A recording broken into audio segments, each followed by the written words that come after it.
Hello everyone and welcome to Hello Word. I'm your host Alex and today's word is blow, an A2 level verb meaning to move air with force.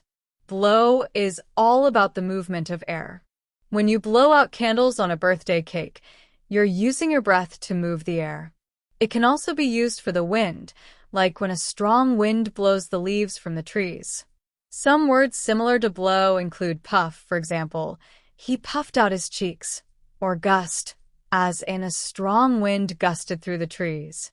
On the other hand, words that have the opposite meaning of blow might include inhale, such as she inhaled the fresh air, or suck, such as the vacuum sucked up the dust.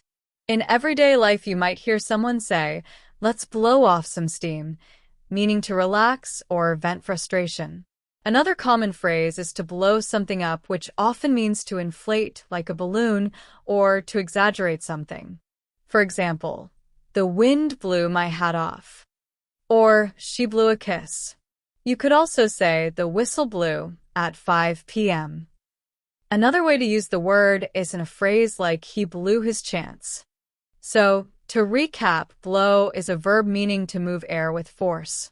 It can mean a simple action like puffing out your cheeks, or it can refer to a strong wind. Remember the opposite, which could be to inhale or suck. And don't forget the phrases we learned. Thanks for joining me today. If you're enjoying Hello Word, please subscribe to the podcast and leave a review. Your support helps others find our show. And we'd love to hear from you, so go ahead and write a sentence using blow in the comments below.